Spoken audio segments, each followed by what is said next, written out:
Noni FUM.FI, rakkaat suomalaiset, nyt on spessu haastattelu tiedossa. Meillä on täällä Chi Modun, voisi sanoa, että tärkein elossa oleva hiphopin valokuvaaja, mies, joka tallensi hiphopin, voisiko sanoa, formatiiviset vuodet 91-97 The Source-lehden valokuvatoimituksen päällikkönä. Hän on kuvannut Biggie Smallsia, Tupacia, Ultramagnetic MC:sia, Wu-Tang Clania, Mobb Deepia, kaikkia näitä jäbiä ja mimmejä. Hän on kuvannut legendaarisia levyn kansisessioita.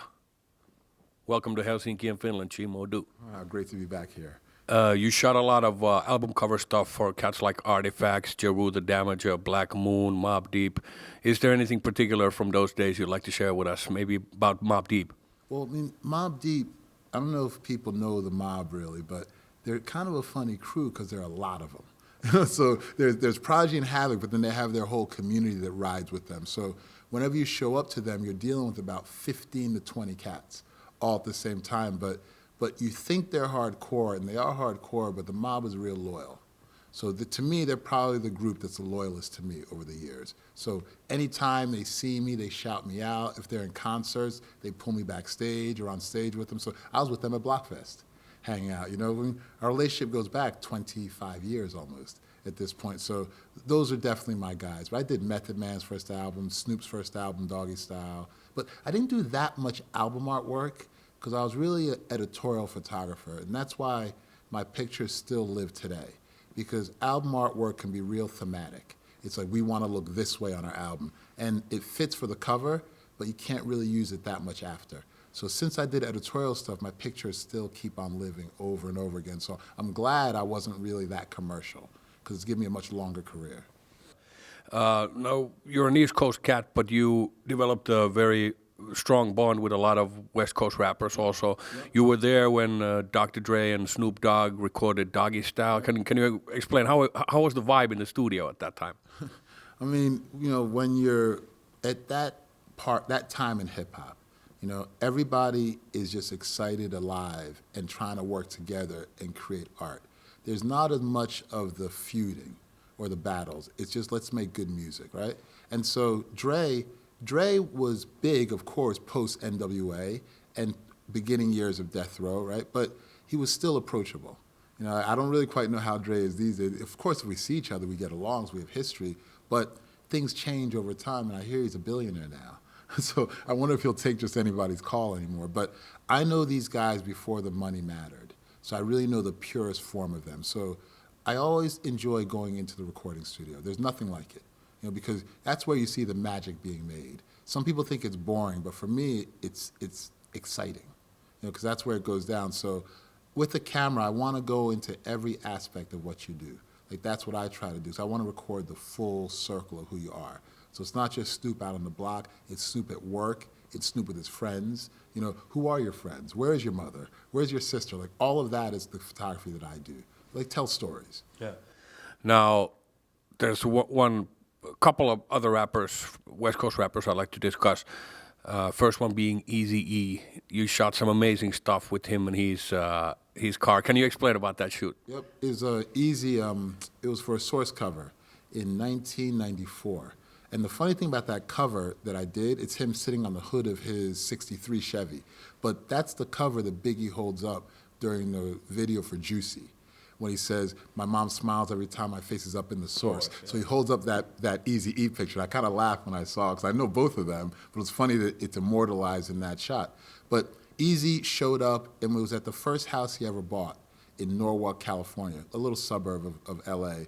And he comes hopping this lowrider down the street. And I was like, what? I grabbed my camera, like, and catch it as he goes by.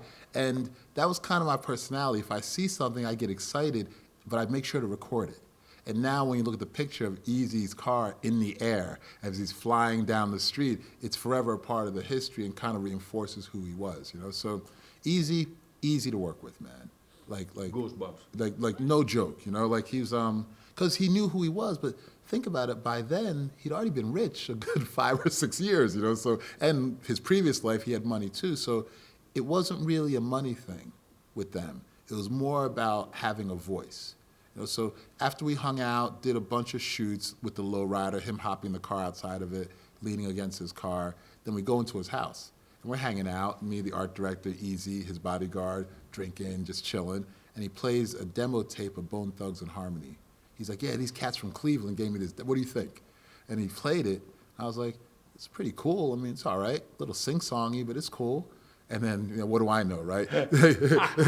Like 10 million albums later. And I saw Bone Thugs the following, a year and a half later, I told them the story. And Eazy had already gone by then. I told them how Eazy played a demo for me. And they just kind of laughed. They're like, wow, you know, small world, you know? You did a classic Source magazine cover on Bone Thugs too. Yeah, and that's when I told them the story. So we went up to like the El Mirage Desert outside of Los Angeles and did it with them and hung out with them that day. So, and I went to Cleveland and met them at their house in front of Grandma's house and shot some more pictures. So Bone Thugs are cool dudes. Yeah, they're good dudes. All right. Now, perhaps your most iconic shots were those you worked with this guy, Tupac Shakur. It's been 20 years since Pac passed. How was he like? It's the billion-dollar question. Everybody wants to hear this, you know. But. I mean, it's funny because every time I have to answer Pac questions, and I don't mind doing it, because in a way I owe it to his fans to tell them whatever I know about him, you know, because there are no fans like the Tupac fans in the world. I mean, the guy kind of transcends everything, you know, so I'll be real clear about him. Dude was really chill, you know, easy to get along with if you were real. You know, if you're real, he could work with you, right? And so him and I got along from the minute we met. And so he gave me an access level that no one else really had. Like a brother would give another brother, you know? So I could, and I think the guy had the vision to know that this thing called life is short and it's gonna end soon. I don't know if he knew it would end 2 years later, but he knew it was gonna end. So he made sure to get content, good content of himself that would live when he's long gone. So it ended up being like a partnership. I created this work, it now lives when he's, 20 years later, it still matters. And in a way, he's still here 20 years later, you know? He's still here in these pictures, and so he still matters. There's a particular image of you and him at Stone Mountain, Georgia. At his house. Yeah. At his house there, yep. What's been going on prior to this shot? Well, that was actually after we did the more famous pictures, Tupac smoking picture where he's tying his bandana, the cover shot, the portrait work, all of that. And so when we were done, you know, Pac was like, well, just come back to my house, let's hang out. So we all went back to his place, you know, hung out some more. 'Cause he's a guy that I could hang out with. You know, like he was a pretty simple dude when it came down to it, so you could just be yourself around him once you were inside. You know, so I remember he showed me his whole gun collection in his house. I was the only one he showed it to. He said, yo, come back here. Went in his bedroom, he showed me all his collection, pulled an AK, Glock, these are for my boys, you know? And then he moved a picture on his wall and there's a bullet hole because he let off a round because he's on probation. So, I mean, it's funny, like, to be so young and so free, you know, but also so powerful.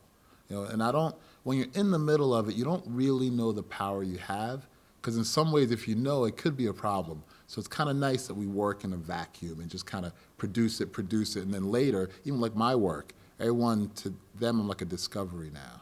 You know, 20 years later, but I said, I've been here the whole time, but you just are now discovering it, and that's not a bad thing. Whenever they discover, it's fine. Yeah.